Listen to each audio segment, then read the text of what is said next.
दोस्तों, आज का ये वीडियो देख के पता नहीं आप क्या फील करेंगे। ये जो दौर है रिलेशनशिप, ब्रेकअप, इसमें से मैक्सिमम बच्चों को निकलना पड़ता है। आज नहीं तो कल, या कुछ लोग निकल चुके होंगे या कुछ गुजर रहे होंगे, कुछ आएंगे, पर सिचुएशन सबके लिए सेम होगा। और मुझे पता है इस चैनल पे हम एजुकेशन से रिलेटेड, सेल्फ हेल्प से रिलेटेड वीडियो ही डालते हैं, पर फिर भी मुझे लगता है मुझे इस टॉपिक पर बात करना चाहिए, क्योंकि ये सारी चीज़ें जब एक बच्चे के लाइफ में होता है, उसे सबसे ज़्यादा पढ़ाई, उसके काम में सबसे ज़्यादा असर पड़ता है। इसीलिए आज हम इस वीडियो में समझेंगे ये ब्रेकअप का चक्कर क्या है और हम इससे कैसे बाहर आ सकते हैं। और रियलिटी पर बातें होंगी, कोई किताबी बातें नहीं होगी, क्योंकि मैंने अपनों को देखा है इस तकलीफ से गुजरते हुए, तो मैं फील कर सकता हूँ। दोस्तों, मेरा नाम है शुमेर और आप देख रहे हैं बिजनेस सेक्शन। दोस्तों, मेरा मानना है अगर आप किसी के साथ रिलेशनशिप में हैं तो आपको कभी चीट नहीं करना चाहिए। नहीं करना चाहिए चीट। आपको उनके साथ ऑनेस्ट रहना चाहिए, एक दूसरे का रेस्पेक्ट करना चाहिए। भले ही दूसरे रीजन से मूव ऑन हो, पर चीट उनमें से रीजन नहीं होना चाहिए, क्योंकि प्यार जो होता है वो बहुत ट्रस्ट से होता है। पर एक जो इंसान चीट का सामना कर लेता है, वो जिंदगी भर किसी और से ट्रू लव कर ही नहीं पाता। उसके अंदर एक शक, एक डाउट रह जाता है। उसे लगता है सभी ऐसे ही होते होंगे। पर दोस्तों, ब्रेकअप में होता यह है, हम ना एक रूटीन में चल रहे होते हैं, जाने अनजाने में। एक एग्जाम्पल से आपको कनेक्ट करवाता हूं। देखिए, हम रोजाना सुबह ब्रेकफास्ट, दोपहर को लंच और रात को डिनर करते हैं।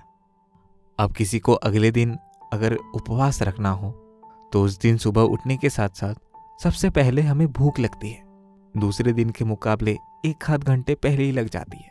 पर दूसरे दिन उसी टाइम आपकी मम्मी खाना लेकर बुलाते रह जाती थी, पर आपको भूख नहीं लगती थी। क्यों? क्योंकि आपको पता है ब्रेकफास्ट कहीं नहीं गए, जाऊंगा तो मिलेगा ही।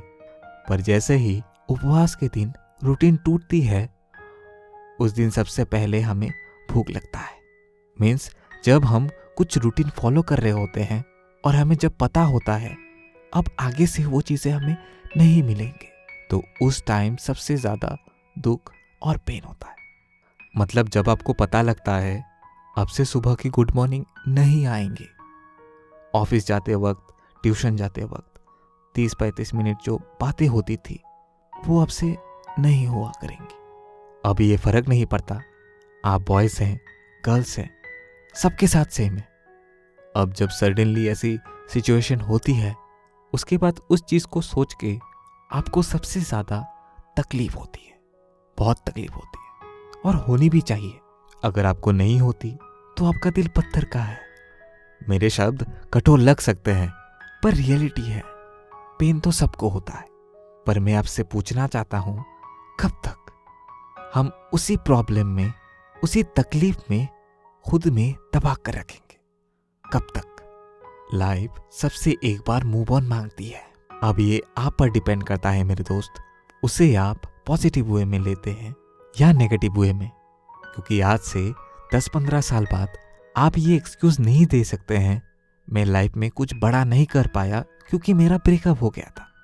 आप ये एक्सक्यूज नहीं दे सकते हैं। सब आपका मजाक उड़ाएंगे, ये रियलिटी है। बार बार रोने से, व्हाट्सएप पे अजीबोगरीब पोस्ट डालने से, ब्रेकअप की शायरी लगाने से कुछ नहीं बदलता। ये रियलिटी है और ये आपको भी पता होगी। पर उस पोस्ट को पढ़ के 4 लोग हंसेंगे जरूर। आप कितने ही गम में क्यों ना हो, फर्क नहीं पड़ता, लेकिन उस पोस्ट को पढ़ के 4 लोग हंसेंगे जरूर। ये रियलिटी है, इसे आपको एक्सेप्ट करना होगा। और जिसके लिए आपने ये पोस्ट लिखा है, अगर वो इस सिचुएशन में नहीं है तो उसे कुछ फर्क नहीं पड़ेगा। तो ऐसे में क्या करें? हाँ, वक्त सब कुछ हील कर देता है, पर जल्दी हील हो उसके लिए आपको कुछ स्टेप लेनी चाहिए। पहला, आपको एक लिस्ट बनाना चाहिए। आप रिलेशनशिप में क्यों रह रहे थे, लिस्ट बनाइए। आप बोर नहीं होते थे, उसकी प्रेजेंस अच्छी लगती थी, और ये सबके लिए है। आप स्टूडेंट हैं, प्रोफेशनल में, सबके लिए सेम है।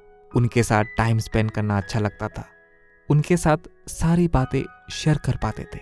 लिखिए, सारी लिस्ट लिखिए, क्या क्या अच्छा था, क्या क्या बुरा था, और फिर आप उन सारे पॉइंट्स को एक एक करके फिल करते जाइए।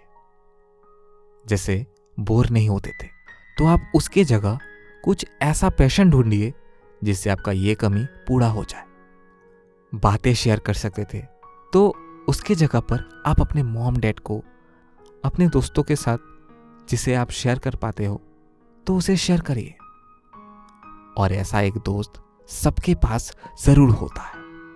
फैमिली के साथ ज़्यादा टाइम स्पेंड करिए, क्वालिटी टाइम स्पेंड करिए, घूमने भी जा सकते हैं। दोस्तों, ये सारे चीज़ वक्त सारा कुछ हील तो कर देता है, पर ये कुछ स्टेप्स अगर हम लेते हैं तो बहुत कुछ बदल सकता है।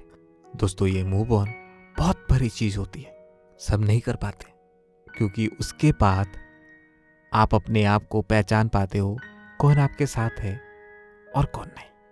और हो सकता है आपको बहुत सी बातें सुनने को मिले, अरे तुम अच्छे नहीं हो, या तुमसे अच्छा या अच्छी मुझे मिल जाएगी, ऐसी ऐसी बातें तुमने सुनी हैं। उसके बाद तुम्हें लगता होगा मैं तो बहुत बेकार इंसान हूँ। तो मैं तुम्हें एक बात कह दूँ, आपको इन चीज़ों से फ़र्क नहीं पड़ना चाहिए। बस आपको इतना दिमाग में रखना है, मैं सबसे अलग हूँ, सबसे अलग, मुझे किसी को प्रूव नहीं देना, बस ख़त्म। इन बातों को ध्यान रखिए। और ये बातें मुझे आपसे शेयर करनी थी, क्योंकि स्टूडेंट से रिलेटेड सारी बातें होती हैं, तो ये क्यों नहीं। आप मुझे गलत समझ सकते हैं तो क्या फ़र्क पड़ता है, बस बातें आप तक पहुंचानी थी। तो आप क्या फील करते हैं कमेंट सेक्शन में ज़रूर शेयर करें। आपके कमेंट्स का मुझे इंतज़ार है। और वीडियो अच्छी लगी हो तो इस वीडियो को आप अपने दोस्तों के साथ शेयर कर सकते हैं। धन्यवाद।